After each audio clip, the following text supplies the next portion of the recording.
So this crazy Panthers offseason just got even crazier because they made a blockbuster trade that has sent ripples through the NFL and the NFL draft by trading for Sam Darnold for a collection of draft picks. And this Panthers offseason, like I said, it's been crazy and you never know what's going to happen next. Every day there seems to be something different. But today, we're going to break down the trade in full capacity. We're going to talk about the implications for Sam Darnold, for Teddy Bridgewater, and for Matt Rhule, and what this means for the franchise going forward as a whole. And I got it all for you right here. But before we get into that, my name is Aaron Duncan here with the Necessary Bluntness Sports Talk. I start off every video by saying, "What up, dude?" And on this channel, I give recap and analysis of the NFL. In particular, I show a little extra love to the Carolina Panthers. So if you want to see more videos and keep up with everything that's going on with the Panthers, because stuff changes from a day-to-day basis, and I stay on top of it, man. So if you want to do that, go ahead and subscribe button below, guys. Hit the bell icon also, because you're going to get a notification every time I go live, because the lives are live, I guess. They're fun. They're crazy. We interact, we talk, we chop it up and all that. So make sure you are subscribed and hit the bell icon so you don't miss any of those. And go ahead and give the video a thumbs up, because it doesn't cost you a thing and it only takes a second, and it really helps me out in the algorithm. But before we get into it, let me know down below in the comments, after 24 hours of getting the news, being able to digest everything that has to do with it, let me know how you feel about this trade. I mean, let me know how you feel. How do you feel about Sam Darnold? How do you feel about the way we've done Teddy? Let me know down below in the comments. And make sure you guys watch for the whole thing so you can see all the different angles and points that I make about everybody. And then let me know your thoughts about how you feel about it afterwards. And let me know if I might have changed your mind and make you think about something different. So stick around for that. So let's start off talking about Sam Darnold and the implications for him. Obviously, he's a 23-year-old quarterback. He's only been in the league a handful of years, and he's played for the putrid Jets. And we know what the Jets are. They had Adam Gase for a while. They just got rid of him. They got a new coaching staff, a new regime coming through. And with the emergence of some of these young quarterbacks that it looks like is going to be in this great draft class from the top three, they decided to make the move and get their guy. We've seen this happen multiple times with Kyler Murray and Josh Rosen, who came out the same class as Sam Darnold. And, you know, Sam Darnold really hasn't been a good. I mean, out of this quarterback class, I could argue and say he's probably been the worst outside of Josh Rosen, who really hasn't got a chance to play anyway. So it's really hard to fully judge him. But behind Josh Allen, Baker Mayfield, and Lamar Jackson, I would probably say Sam Darnold is below all three of those guys. So he had a lot of hype coming out. I'm not going to lie. He had a lot of hype coming out. Some people thought he would be the first overall pick until obviously the Browns decided to go with Baker Mayfield. That's neither here nor there. I had never been big Sam Darnold guy. I wasn't a big Sam Darnold guy when he came out of college. I didn't see the hype, the tendencies, the mistakes, the risk-taking. It gave me Jameis Winston vibes, and it has some of the same narrative. A lot of people feel like, oh, if he just cuts back on trying to make too many plays, or if he gets rid of the football, or he doesn't force things and make mistakes, he'll be good. We've seen so much talent from him when he does take chances that he'll pulls them off, that everything looks good. And that's the same thing like I said about Jameis. Jameis has great arm talent. But when you have a guy like that, that's how you end up with 30 picks and 30 touchdowns in the season, because the hot and cold and the highs and lows come hand in hand with each other. But when it comes to Sam Darnold, the question has to be asked, was the asking price too much? Now, the Panthers did give up a second-round pick, a fourth-round pick, and a sixth-round pick. The only pick from this year in this current draft is the sixth-round pick. Now, I want to put this in perspective, because we've seen another trade that happened with Carson Wentz going to the Colts. The Colts, they're a borderline perennial playoff team. You know, they had Phillip Rivers last year. They're going to have Carson Wentz now, who steps into a very talented roster.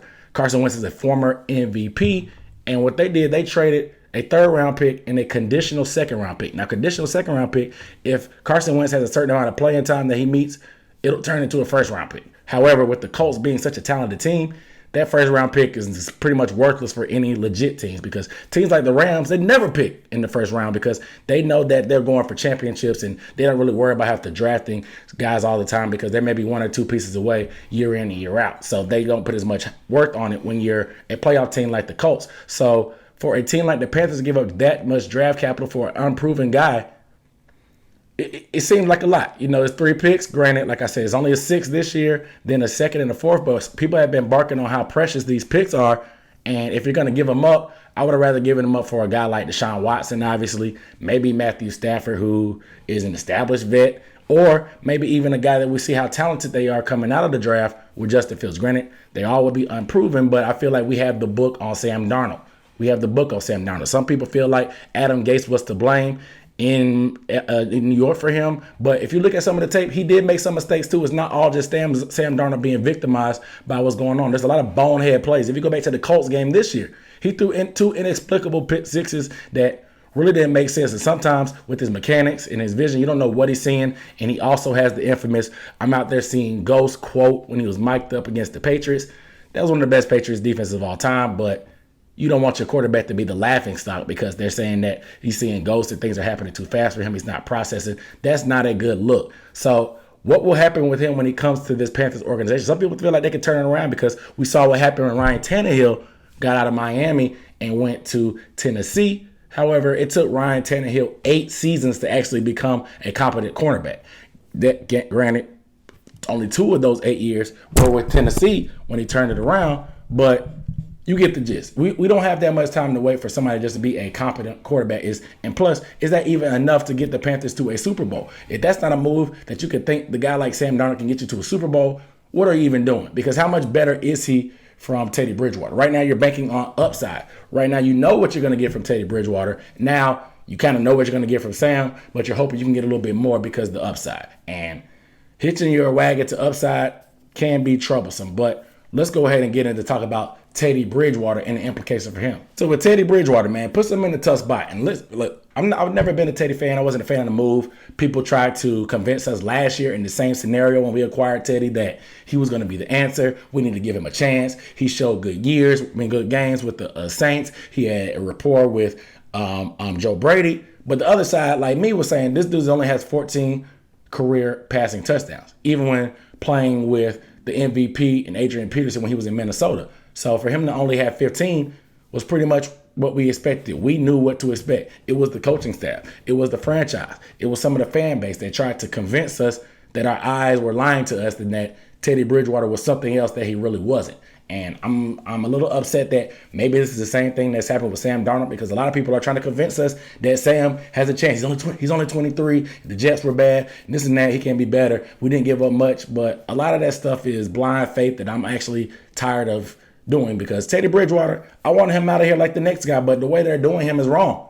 It's very ironic that they want to come out and say, "Oh, we're going to find a better place for Teddy, whether it's for us or move to a different team." It kind of sounds like that narrative when they decided, "Oh, we granted Cam Newton the permission to seek a trade." Nah, don't wait to do that after you made your move for your quarterback. You know what I'm saying? So it sounds a little bit weird because Sam Darnold, do you think you have job security? Granted, they did give Sam Darnold that 5th-year option on his rookie contract, which is $18 million guaranteed, which is a little bit cheaper than Teddy Bridgewater would be on the books.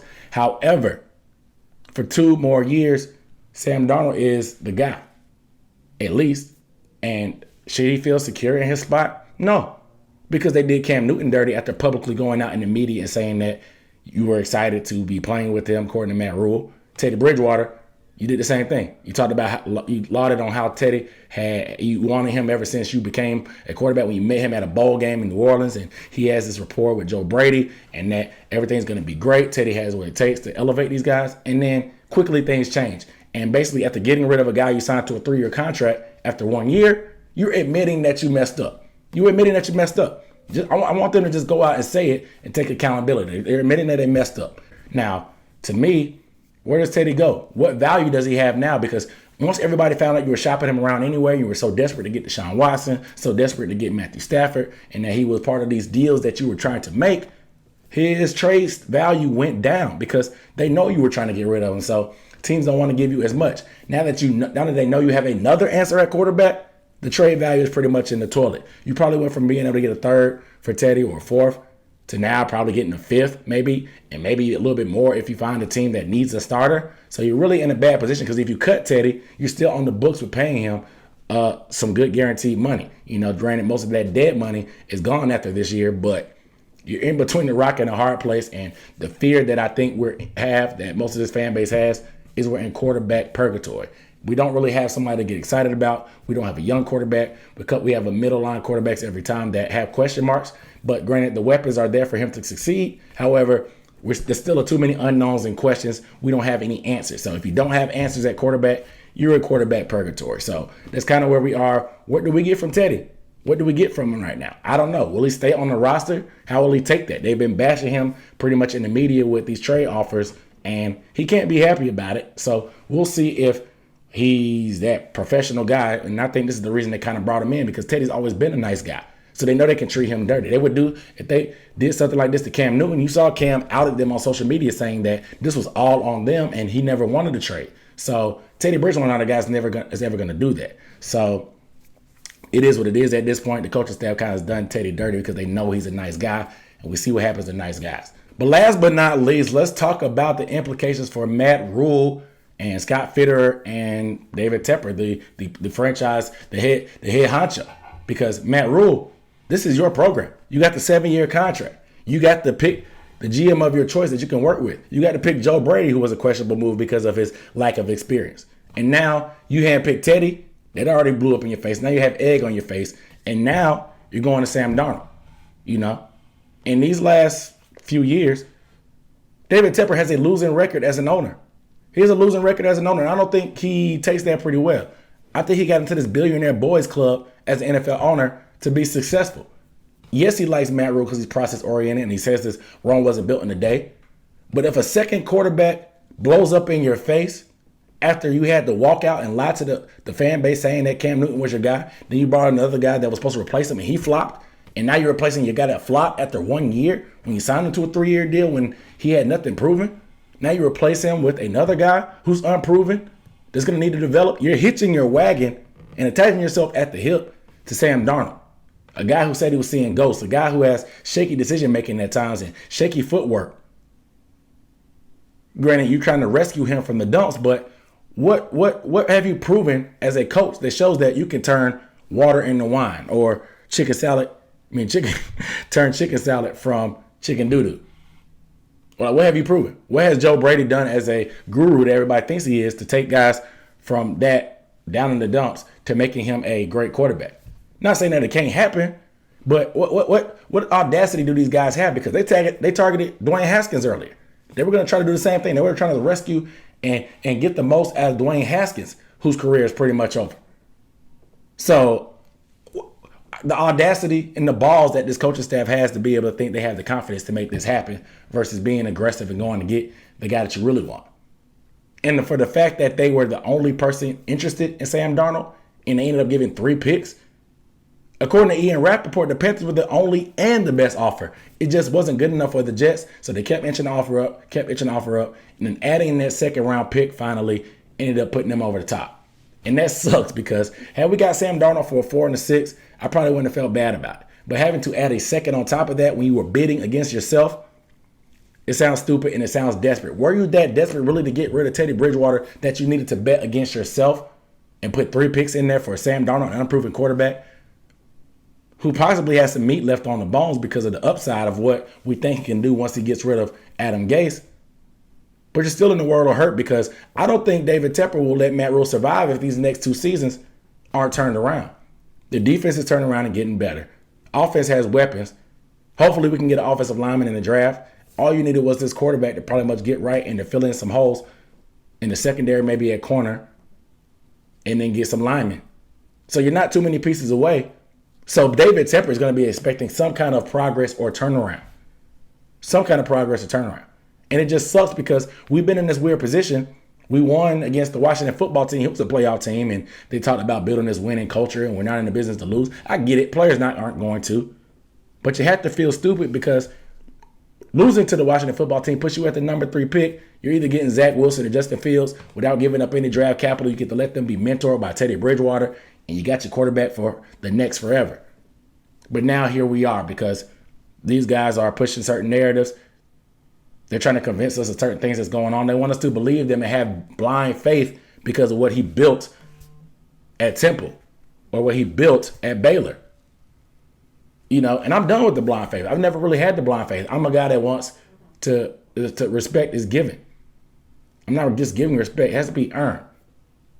And neither of these people in this front office have the experience of being in charge. Matt Rhule, this is his first time being on a big stage. David Tepper, first time being owner the first couple of years. Scott Fitterer, first guy being the head guy in charge, even though he had a big part in what Seattle does.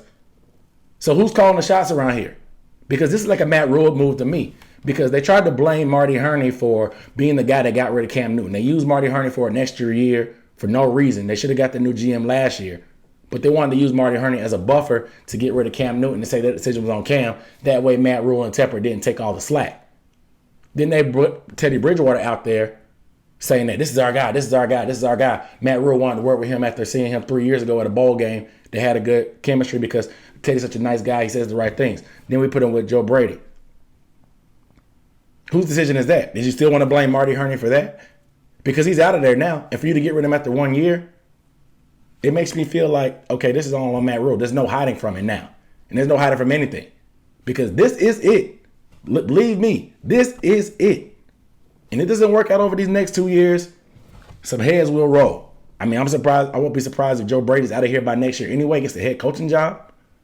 But heads will roll if this doesn't work out and it blows up in their face. But you guys let me know down below in the comments how you feel about the trade now, how you feel about the franchise going forward, how do you feel about Matt Rhule? Do you think he's on the hot seat now that he got another quarterback of his choice? Is he on the hot seat? Let me know down below in the comments. But without further ado, I'm Aaron Duncan signing off from Necessary Blunt Sports Talk. Make sure you are subscribed. I'll see you next time. Peace.